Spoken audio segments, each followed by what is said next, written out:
continuons notre série de messages, un cœur pour. Donc après avoir vu un cœur pour bâtir, un cœur pour servir, un cœur pour donner, on va parler ce matin d'un cœur pour prier. Demain démarre notre semaine de jeûne et de prière. Et logiquement, nous avons voulu aborder avec vous l'aspect de la prière. Merci. Et j'aimerais vous proposer ce matin 3 réflexions autour de ce sujet. Et ces 3 réflexions sont dans le livre des Actes des Apôtres. Et on va commencer avec ce premier point, qui est prier à l'heure des grands choix. Prier à l'heure des grands choix. Actes chapitre 1er, verset 12.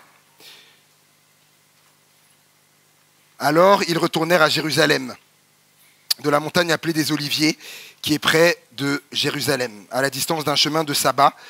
Quand ils furent arrivés, ils montèrent dans la chambre haute où ils se tenaient d'ordinaire. C'était Pierre, Jean, Jacques, André, Philippe, Thomas, Barthélemy, Matthieu, Jacques, fils d'Alphée, Simon le Zélote et Jude, fils de Jacques. Tous d'un commun accord persévéraient dans la prière avec les femmes et Marie, mère de Jésus, et avec les frères de Jésus. En ces jours-là, Pierre se leva au milieu des frères. Le nombre des personnes réunies était d'environ 120. Et il dit, « Hommes, frères, il fallait que s'accomplisse ce que le Saint-Esprit dans l'Écriture a annoncé d'avance par la bouche de David au sujet de Judas, qui était le guide de ceux qui ont saisi Jésus. Il était compté parmi nous et il avait part au même ministère. Cet homme, ayant acquis un champ avec le salaire du crime, est tombé, s'est rompu par le milieu du corps et toutes ses entrailles se sont répandues. » Pas très gai, hein. La chose a été si connue de tous les hommes, les habitants de Jérusalem, que ce champ a été appelé dans leur langue Akeldama, c'est-à-dire champ du sang. Or, il est écrit dans le livre des psaumes que sa demeure devienne déserte et que personne ne l'habite et qu'un autre prenne sa charge. Il faut donc que parmi ceux qui nous ont accompagnés tout le temps que le Seigneur Jésus a vécu avec nous, depuis le baptême de Jean jusqu'au jour où il a été élevé du milieu de nous, il y en ait un qui nous soit associé comme témoin de sa résurrection. Ils en présentèrent 2, Joseph, appelé Barsabas, surnommé Justus, et Matthias. Puis ils firent cette prière, « Seigneur, toi qui connais les cœurs de tous, désigne lequel de ces 2 tu as choisi, afin qu'il ait part à ce ministère et à cet apostolat que Judas a abandonné pour aller en son lieu. » Ils tirèrent au sort et le sort tomba sur Matthias, qui fut associé aux 11 apôtres. Amen. Le contexte, c'est que Jésus vient de remonter au ciel. Jésus vient de le laisser. Il est retourné au ciel. Et maintenant, les disciples sont en attente du Saint-Esprit que Jésus a promis. Mais on voit que cette attente, elle n'est pas passive. Elle n'est pas passive. Ils se réunissent. Et le texte dit que là où ils se réunissent dans une maison, dans une chambre haute. À l'époque, Jésus, donc un premier étage d'une maison. Et le texte dit que unanimement, lorsqu'ils se retrouvent, ils sont en train de prier. Ils se retrouvent et ils prient ensemble. Ils sont dans la prière. Et les apôtres ne sont plus 12 maintenant, mais 11. Et en fait, ce qui se passe, c'est que l'équilibre a été rompu. Maintenant, ils ne sont plus dans cette plénitude divine, parce que c'est Jésus qui avait institué qu'il y ait 12 apôtres, et du fait que de la mort de Judas, il y a un déséquilibre qui est là, c'est comme quelque chose qui est un peu bancal, du coup, et qui est imparfait, incomplet, et Pierre prend conscience de ça, c'est le premier à réaliser ça. Et alors, il se lève, et pour tenter de réparer ce désordre, il fait une proposition donc, à la centaine de disciples qui est devant lui, en leur disant qu'il faut remplacer l'apôtre qui s'est montré défaillant. Et le critère de sélection, c'est qu'il faut que la personne, elle ait comme eux côtoyé Jésus depuis son baptême jusqu'à son ascension. Et les 2 hommes qui répondent à ces critères, eh bien, c'est Joseph et Matthias. Joseph et Matthias. Mais je vous pose la question, comment choisir entre ces 2-là? Vous auriez été à cette époque-là, ok, c'est Joseph et Matthias, mais lequel on choisit? Il en faut qu'un. Il ne faut pas que ça fasse 13, il faut que ça fasse 12. Lequel on choisit? Et le texte dit, puis ils firent cette prière. Ils firent cette prière. Seigneur, toi qui connais les cœurs de tous, désigne lequel de ces 2 tu as choisi. La prière. Et on voit que le réflexe qu'ils ont eu a été celui de prier. Et je me pose la question, lorsque nous sommes face à des grands choix, des décisions, des moments comme ça, est-ce que notre réflexe est-il de prier? Je vous pose la question, je me pose la question à moi-même. Nous sommes à ce moment-là entre deux temps forts. Il y a eu ce qu'on appelle donc la passion, la passion du Christ et la Pentecôte qui va venir plus tard. Et je réalise que ce matin, lorsque je me suis replongé sur le message, j'ai réalisé que nous étions dans le même temps qu'il y a l'ascension qui vient de se passer. Jésus vient de repartir et comme nous, il y a eu l'ascension là, c'était donc jeudi. D'ailleurs, au passage, vous pourrez dire à vos amis ou collègues, si sont certains qui ont eu un week-end de 4 jours déjà, vous pourrez leur dire, si tu as eu un week-end de 4 jours déjà, c'est parce que Jésus est retourné au ciel. Vous pourrez leur dire, mais oui, l'ascension. Et ça vient de se passer et la Pentecôte arrive et c'est exactement pour nous lundi prochain, pas demain, lundi prochain, on va célébrer la Pentecôte. Et je me suis dit, c'est fou que nous, en tant qu'Église et le message que nous abordons, on soit dans la même configuration que les disciples à ce moment-là. Et moi qui ne crois pas au hasard, je me suis dit, c'est qu'il y a quelque chose pour nous là à retirer, c'est sûr.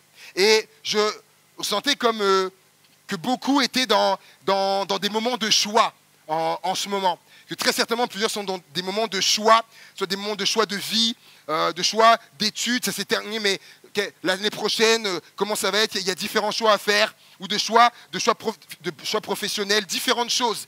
Et j'aimerais te dire que ce qui va départager par rapport aux choix qui sont devant toi, ce qui va départager, t'amener à faire le bon choix, ce sera au travers de la prière. Ce sera au travers de la prière. David nous montre l'exemple à plusieurs reprises. David va être devant des choix. Et à un moment donné, un épisode où les Philistins vont venir attaquer une ville qui s'appelle Keïla. Et lorsque David va apprendre ça, c'était un guerrier, il y avait ceux qui étaient avec lui, il aurait pu aller tout de suite, mais le texte dit qu'il va aller devant Dieu, et il va prier, il va demander au Seigneur, est-ce que je dois y aller? Est-ce que je dois rester comme ça ou est-ce que je dois y aller? Et le Seigneur lui dit, va, monte, tu réussiras. Et donc il en parle à les soldats qui sont avec lui, et d'y aller, et les soldats qui sont avec lui ne sont pas chauds. Certains sont craintifs, et il aurait pu leur dire, mais attendez, j'ai prié, j'ai demandé à Dieu, quel choix? Il m'a dit, c'est bon, on y va. Et non, David ne fait pas ça, il retourne devant le Seigneur, il prie Seigneur, il lui a demandé pourtant, le Seigneur il lui a répondu, Seigneur, est-ce qu'on doit y aller? Et le Seigneur lui dit, va, et il y va. On voit que c'était important pour David. Plus tard, 2 Samuel 5, les Philistins réattaquent. Et là, David est encore devant ce choix. Et il aurait pu dire, mais non, c'est bon, tranquille, je les ai battus, il y a des temps de ça, je les ai battus, c'est les Philistins, on va y aller, on va encore être vainqueur. Mais il n'est pas dans ce raisonnement-là. Il prie le Seigneur, Seigneur, est-ce que je dois y aller? Et le Seigneur, il lui dit, non, tu n'y vas pas. Et il dit, contourne-les. Que tu les contourneras par derrière, tu passeras dans le champ des mûriers et quand tu entendras des bruits de pas, tu sauras alors que je suis avec toi et tu pourras y aller. C'était tellement important pour lui de prier face aux différents choix. Pareil, lorsqu'il va devoir choisir une ville où habiter, il va prier le Seigneur. Il va demander où est-ce qu'il doit habiter. Il y avait différentes villes et le Seigneur va lui répondre. Il va lui dire à Hébron. Tu choisisses Hébron, c'est là que tu vas t'établir. Et je crois que des choses comme ça, aujourd'hui, là, dans nos contextes, on peut être confronté à ça. Et je crois que Dieu aussi peut répondre si tu es dans un choix, même de ville, même d'endroit où habiter. Moi, je crois que si tu pries le Seigneur, il peut te répondre et te montrer, t'indiquer, te conduire. Alors, tout à l'heure, à la fin du premier culte, il y a une sœur qui est venue me voir et elle m'a dit, quand tu as parlé de ça, elle dit, ça m'a rappelé moi, quand on cherchait un lieu où habiter, elle dit, comment j'ai prié, on a prié, comment Dieu a conduit les circonstances. Je n'ai pas le temps là, mais c'est juste extraordinaire. Dieu conduit vraiment les choses. Et comment le choix va être fait entre Joseph et Matthias? Ils vont tirer au sort. Alors, ça peut nous paraître bizarre. Aujourd'hui, quand on lit ça, tirer au sort, tu es devant un choix, Seigneur, tirer au sort ou... ça peut nous paraître bizarre, mais il faut savoir que c'était une pratique qui était courante. Dans l'Ancien Testament, c'était comme ça quand on voulait connaître la volonté de Dieu. eh ben, on allait voir le grand prêtre qui avait deux objets qu'on appelait l'Oumim et le Toumim. Et en fait, voilà, on apportait notre requête, le sujet, et lui, devant le Seigneur, voilà, et en fait, demander au Seigneur et de désigner entre cet objet et l'objet qui était là, et il prenait ça comme du coup comme le choix de Dieu, la réponse de Dieu. Mais on voit que quand vous lisez la Bible, ce moment-là où ils vont tirer au sort, c'est la dernière fois de l'histoire biblique où il y a un tirage au sort. Pourquoi? Parce qu'après, le Saint-Esprit va être envoyé. Il va être envoyé et il dira le Seigneur, c'est lui qui va vous conduire, qui va vous montrer quand vous aurez des questionnements, des choix à faire, il vous conduira dans toute la vérité. Il y a, c'était la semaine dernière, oui, dimanche dernier, on n'était pas là avec une partie des jeunes, on était en Normandie, donc on avait loué une maison, grande maison familiale pour faire un camp de retraite spirituelle. Et la dame qui nous a reçus, une dame extrêmement gentille, à un moment donné nous raconte l'histoire du lieu où on est et de l'association. Alors, elle explique que l'un des présidents de l'association, quand il a dû quitter ses fonctions, donc chercher quelqu'un pour succéder, elle explique qu'ils étaient 12. Ils étaient 12 dans l'association et quand il a demandé est-ce que quelqu'un a à cœur et voudrait reprendre la suite, personne ne s'est manifesté. Or, il fallait quelqu'un pour présider. Et il a eu cette pensée de faire quelque chose. Il leur a dit, bon, on est là, eh bien, on va prier le Seigneur et on va prendre des bouts de papier et chacun après inscrira, dessus il mettra le prénom d'un des 12 que nous sommes là, un prénom de celui qu'il voit bien prendre la suite. C'est ce qu'ils ont fait. Ils ont pris un temps, ils ont prié le Seigneur, voilà, ils ont demandé, c'est un peu la prière d'écoute, hein, et ils ont inscrit les prénoms. Et quand ça a été récupéré, sur les 12 votes, 11 avaient mis le même prénom, qui était l'époux donc de la dame là, qui nous a reçus. Et ça fait 40 ans. Ça fait 40 ans qu'ils œuvrent dans ça, et c'est juste les jeunes pourront témoigner, c'est un groupe extraordinaire, ils font un travail formidable, ils bénissent les jeunes, les ados, les familles, les églises. Chacun, il y a des églises même qui signent une fois par an pour réserver ce lieu-là, à chaque année pour aller là-bas. C'est vraiment parce que c'est vraiment bénissant ce lieu-là, et j'aimerais vous dire que associer la prière à nos choix nous garantit la réussite. Associer la prière à nos choix nous garantit la réussite. Deuxième point, prier pour vivre le surnaturel. Acte 4, verset 23. Après avoir été relâchés, ils allèrent vers les leurs et racontèrent tout ce que les principaux sacrificateurs et les anciens leur avaient dit. Lorsqu'ils l'eurent entendu, ils élevèrent la voix tous ensemble et dirent, Seigneur, toi qui as fait le ciel, la terre, la mer et tout ce qui s'y trouve, c'est toi qui as dit par le Saint-Esprit et par la bouche de notre Père, ton serviteur David, pourquoi ce tumulte parmi les nations et ces vaines pensées parmi les peuples? Les rois de la terre se sont soulevés et les princes se sont ligués contre le Seigneur et contre son oint. En effet, contre ton saint serviteur Jésus que tu as oint, Hérode et Ponce Pilate se sont ligués dans cette ville avec les nations et avec les peuples d'Israël pour faire tout ce que ta main et ton conseil avaient arrêté d'avance. Et maintenant, Seigneur, vois leurs menaces et donne à tes serviteurs d'annoncer ta parole avec une pleine assurance en étendant ta main pour qu'il se fasse des guérisons, des miracles et des prodiges par le nom de ton saint serviteur Jésus. Et quand ils eurent prié, le lieu où ils étaient assemblés trembla, ils furent tous remplis du Saint-Esprit et ils annonçaient la parole de Dieu avec assurance. Le contexte est celui-ci. Donc acte 4 suit bien évidemment acte 3 où Pierre et Jean, par la prière, ont du coup guéri un homme qui était impotent, paralytique. Et la nouvelle se répand. Ça fait du bruit dans toute la ville. Il était connu pour avoir toujours été comme ça et on le voit marcher maintenant. Et ça parvient même jusqu'aux chefs religieux qui ne voient pas d'un bon œil que l'évangile se répande, que le nom de Jésus soit annoncé. Ils attrapent Pierre et Jean et ils leur interdisent, ils leur disent maintenant, vous arrêterez maintenant, vous vous interdit de parler au nom de cet homme-là, de faire tout ce que vous faites, etc. Le texte dit qu'ils vont même être battus de verges et lorsqu'ils vont repartir, ils sont contents, ils vont rejoindre l'église et ils vont leur dire ce qui s'est passé. Et suite à ça, tout de suite, quand je vois la réaction, C'est pas, d'un seul coup, la réaction de l'Église n'est pas dans le repli. Oh là là, ce qu'on vous a fait. Du coup, l'Église n'est pas dans le repli. L'Église n'est pas non plus dans le mutisme. Vous dire, maintenant, s'ils ont interdit, sinon on va avoir des problèmes, on ne parle plus de Jésus, maintenant on se tait. Non, non, non, non. La réaction qu'ils ont, c'est tout de suite, ils élevèrent la voix, tous ensemble. Réflexe qu'avait l'Église primitive. Un cœur pour prier, on prie. Il y a ça, on prie. Et il se fasse, c'est intéressant, parce qu'ils disent dans leur prière qu'il se fasse des guérisons, des miracles et des prodiges. Ce n'est pas le hasard qu'il commence comme ça, parce que c'est suite à une guérison que tout ça s'est enchaîné. Et il dit, Seigneur, oui, même s'il y a eu ça, même s'il y a les représailles, même si on nous interdit, on te prie encore qu'il y ait encore d'autres guérisons encore. Et on voit par là qu'ils sont intentionnels. Ils sont intentionnels dans leur prière. Et c'est comme ça qu'il faut qu'on soit. Il faut qu'on soit intentionnel dans nos prières. Et pour vivre le surnaturel et voir le surnaturel. Et alors, on les met un peu aujourd'hui à l'honneur, hein, équipe de VLC, parce que c'est ce qu'ils sont, c'est ce qu'ils font.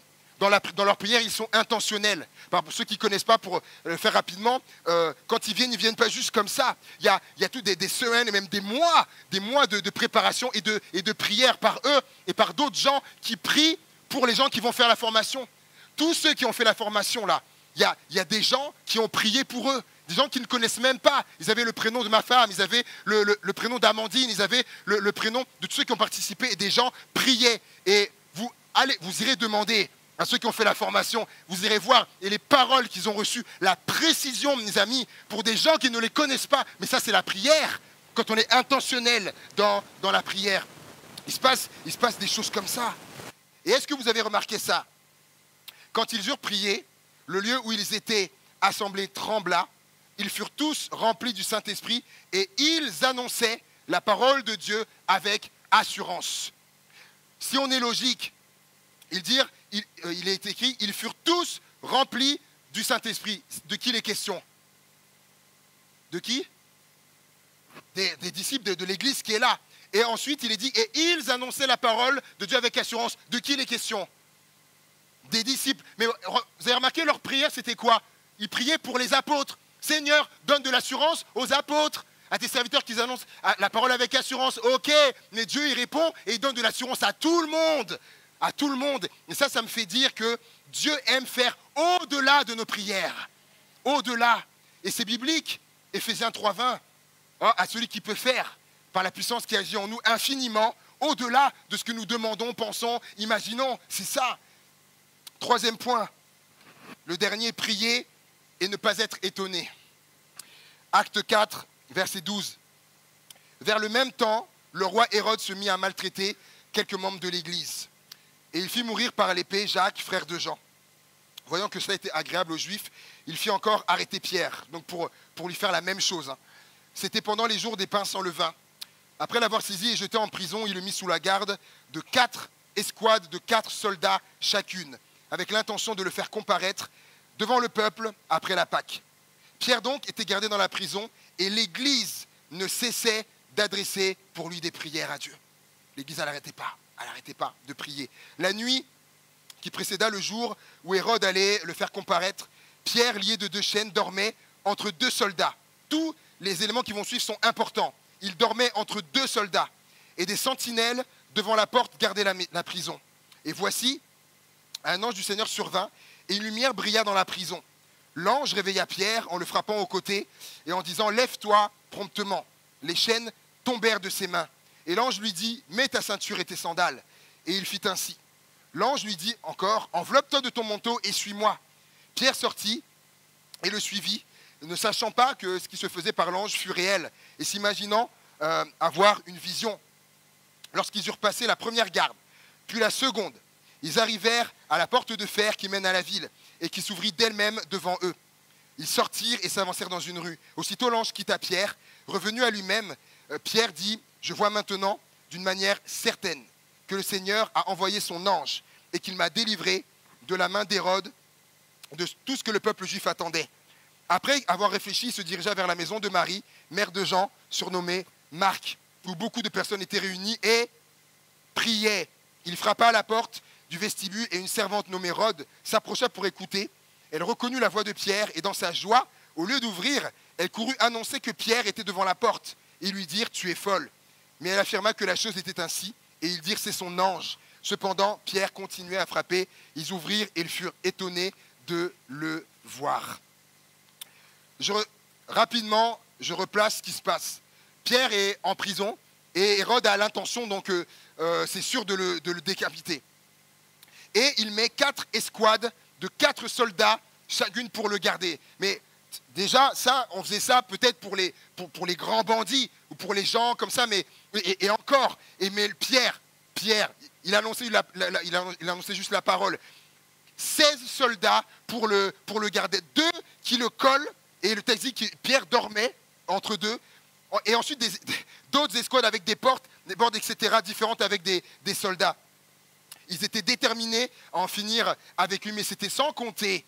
Le texte dit que l'Église ne cessait d'adresser pour lui des prières à Dieu. Et qu'est-ce qui se passe? Il reçoit la visite d'un ange.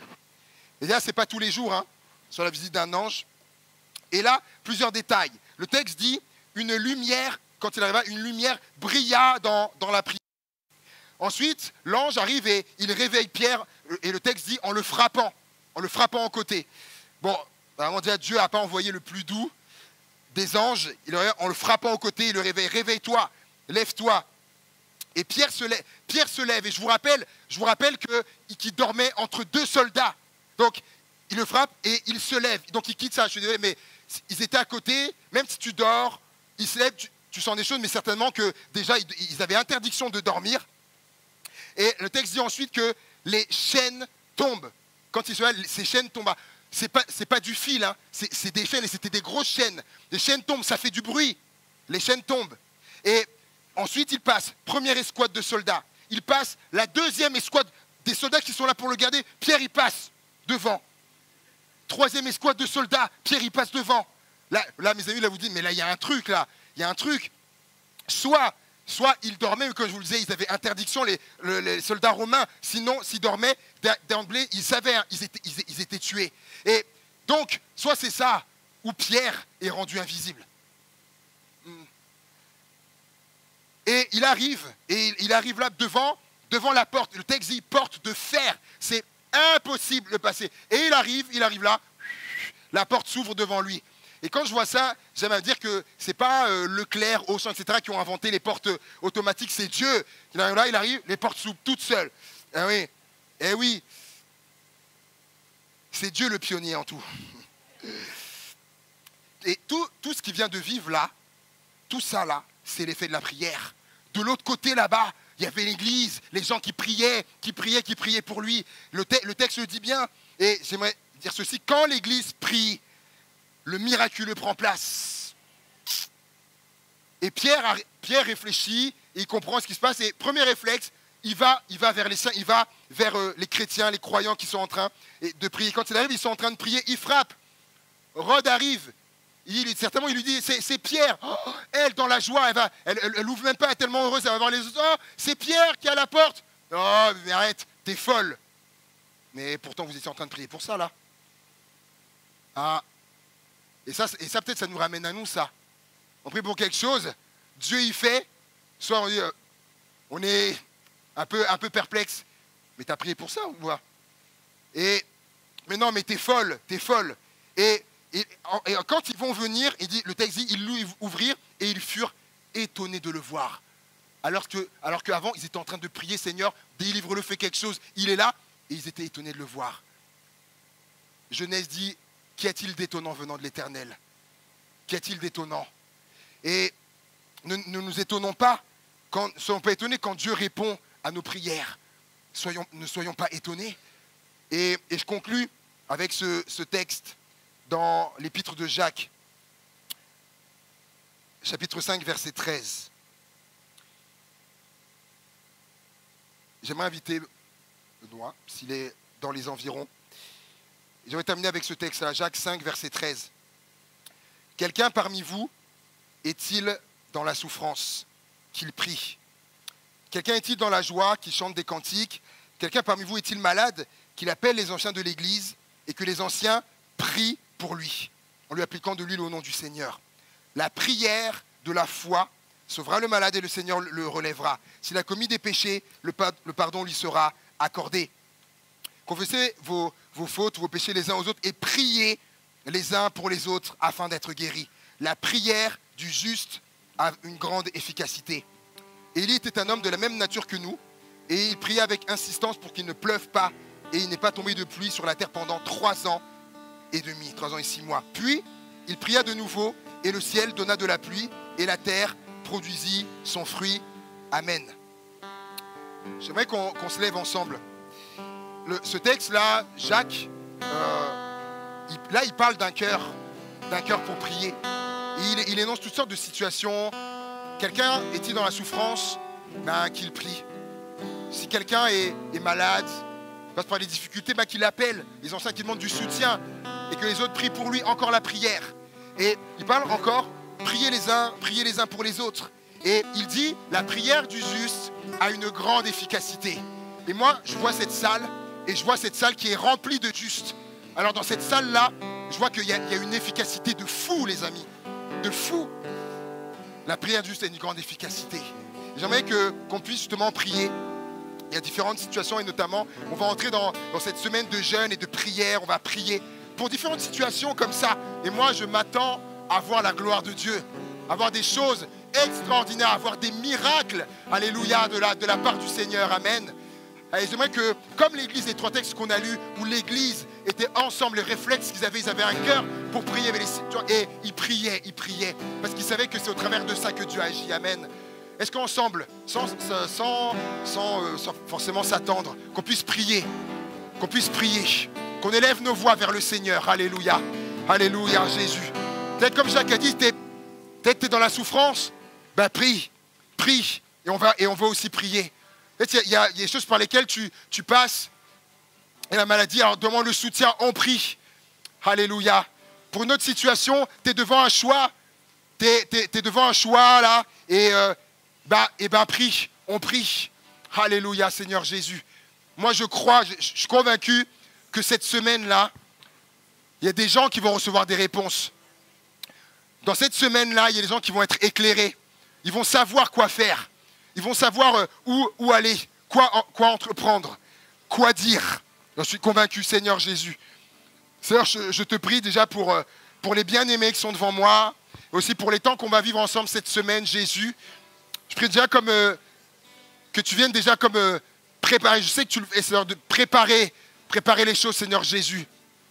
Si quelqu'un est dans la souffrance, mon Dieu, pose ta main sur lui, sur elle, dans le nom de Jésus. On croit en l'efficacité de la prière, Seigneur.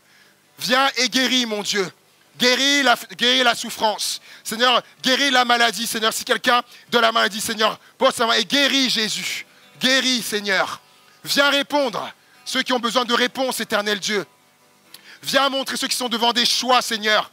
Viens parler. Tu parles tantôt d'une manière, tantôt d'une autre. Je prie que leur oreille spirituelle soit aiguisée afin qu'ils les reçoivent et qu'ils comprennent ce qui vient de toi, afin de faire le bon choix, Seigneur Jésus. Alléluia. Alléluia. Tu vois, peut-être les personnes qui ont entendu des choses, comme peut-être des menaces, je prie. Et nous prions, Seigneur. Nous prions, Seigneur. Alléluia. Que ton action continue. Quand on ne se laisse pas arrêter. On ne se laisse pas arrêter, Seigneur. On continue de proclamer. On continue de louer. On continue de prier. On continue de répandre l'évangile. On continue de parler de toi, Seigneur Jésus. Alléluia, Père. Ouais, et qu'il se fasse en ton nom. Des guérisons, des miracles, des prodiges. Alléluia, alléluia, alléluia. Dans le nom de Jésus. Alléluia, Seigneur. Et on veut prier et ne pas être étonné. Et ne pas être étonné quand tu vas répondre, Seigneur. Qu'on ne soit pas étonné, Seigneur Jésus. Mais simplement qu'on soit dans la reconnaissance, dans l'action de grâce, de dire merci, Seigneur, pour ce que tu as fait. Merci de comment tu m'as dirigé. Merci de comment tu m'as conduit. Merci de comment tu m'as parlé. Merci de comment tu es intervenu. Merci de comment tu as agi, Seigneur. Alléluia. Merci parce que j'entends plein de prières et ces prières qui montent vers toi, Seigneur, comme un parfum. Ça monte comme un parfum. Alléluia, qui te réjouit, un parfum de bonne odeur. Alléluia. À toi la gloire, Seigneur Jésus. Alléluia. À toi la gloire, Seigneur. Alléluia. Alléluia. Alléluia. j'aimerais juste inviter tous ceux qui sont déterminés et résolus à voir l'action de Dieu dans leur vie, juste à dire Amen et acclamer le Seigneur par la prière. Alléluia. Et à voir des choses par la prière. Alléluia.